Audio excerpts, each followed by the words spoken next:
Hi friends, நிறைய பேர் வீட்டிலே தயிர் எப்படி ரெடி பண்ணுறீங்கன்னு கேட்டிருந்தீங்க.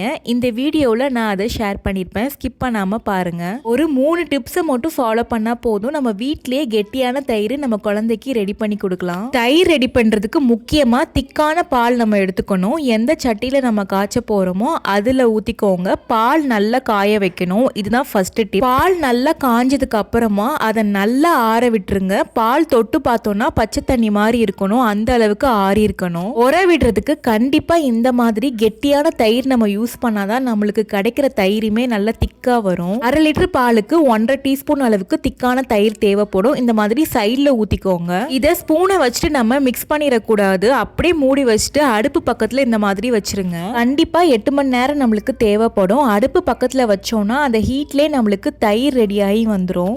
8 மணி நேரத்துக்கு அப்புறம் உங்களுக்கு தயிர் ரெடி ஆகலைன்னா இன்னும் கூட 2 மணி நேரம் கூட நீங்கள் விட்டுக்கலாம். அதுக்கப்புறமா ஒரு 1/2 மணி நேரம் நீங்கள் ஃப்ரிட்ஜில் வச்சிடணும். அதுக்கப்புறம் நீங்கள் எடுத்து பாருங்கள். இந்த மாதிரி சூப்பராக உங்களுக்குமே தயிர் ரெடி ஆகி வந்திருக்கும். நம்ம குழந்தைக்கு முடிஞ்ச அளவுக்கு நம்ம வீட்டிலே தயிர் ரெடி பண்ணி கொடுக்கறது மூலமாக நிறைய நியூட்ரிஷன் அவங்களுக்கு டைரெக்டாக போய் சேரும். நம்ம வீட்டில் ப்ரிப்பேர் பண்ணுற தயிர் மூலமாக குழந்தைக்கு சளியும் சீக்கிரத்தில் பிடிக்காது. இதை நம்ம தயிர் சாதமா அப்படி இல்லைன்னா ஃப்ரூட் மிக்ஸ் பண்ணி யோகரட்டான்னு என்ன வேணாலும் நம்ம குழந்தைக்கு செஞ்சு கொடுக்கலாம். நீங்களும் ப்ரிப்பேர் பண்ணிவிட்டு எப்படி வந்துச்சுன்னு கமெண்ட்ஸில் சொல்லுங்கள். இந்த வீடியோ உங்களுக்கு பிடிச்சிருந்துச்சுன்னா லைக் பண்ணுங்கள். தேங்க்ஸ் ஃபார் வாட்சிங்.